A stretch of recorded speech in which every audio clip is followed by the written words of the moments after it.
Buongiorno, la rassegna stampa di lunedì 26 giugno, rassegna stampa di TG Plus, partendo dalle pagine di Padova. Il Mattino scrive: gli USA crepe nel potere di Putin, ma questa è la notizia che riporta tutto il gruppo. Piuttosto, invece, il carovita, lo studio di Adico, mutui e prestiti salasso per 258.000 padovani. Il nuovo rialzo dei tassi deciso dalla BCE mette in difficoltà le famiglie e anche i pensionati, penalizzati i variabili sulla prima casa, aumento delle rate mensili fino a 450 euro. Ce ne siamo occupati anche noi la settimana scorsa, ce ne occuperemo probabilmente anche oggi con i nostri approfondimenti. Il mercato si sfoga di spalla, vediamo Lega, si parla solo di posti, non so se resto. Sappiamo che Marcato ha una sua linea particolare per quanto riguarda la conduzione del movimento, del partito. Famiglia soccorsa in Valsagna, intrappolati nella neve, salvati a 3.000 metri, addirittura 3.000 metri, c'è ancora molta neve.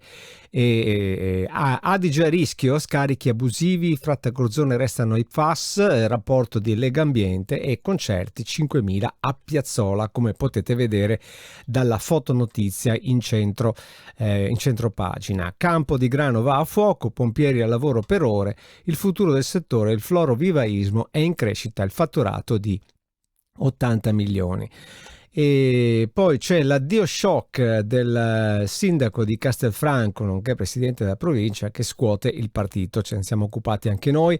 Sotto il sindaco Giordani staremo al fianco di queste mamme, stiamo parlando ancora delle mamme arcobaleno.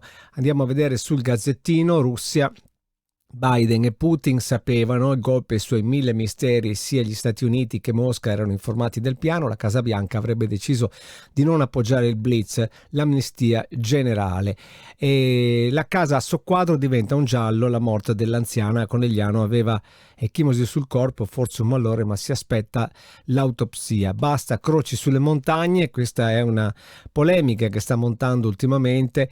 Bufera sul CAI che poi si scusa, insomma, questa cosa di togliere le croci delle montagne perché sono anacronistiche e poco rispettose delle altre solite cose, no? Che sappiamo, ma andremo a vedere, magari anche da approfondire una notizia come questa. Professora assente 20 anni su 24, bocciata dai giudici. Professore, insomma, no. Poi quando c'è prof viene il bocciata, sostiene il fatto che sia una professoressa. Andiamo a dare un'occhiata anche al Corriere della Sera, che sapete che il Corriere del Veneto non esce il lunedì.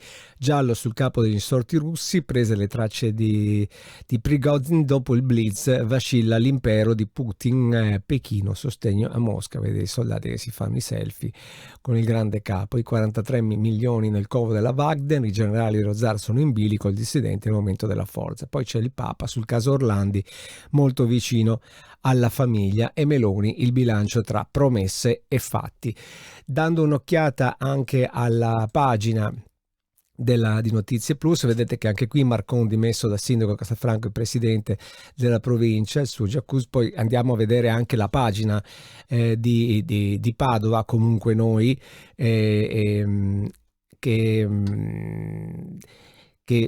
parla di Montagnana, esce di strada e picchia i soccorritori, studenti over 65 insieme, l'idea del comune di farli coesistere negli stessi appartamenti per una questione anche di risparmio. E poi fissato il calendario venatorio 2023-2024, si parte un po' in anticipo, però certo le informazioni arrivano. È tutto per la pagina di Padova.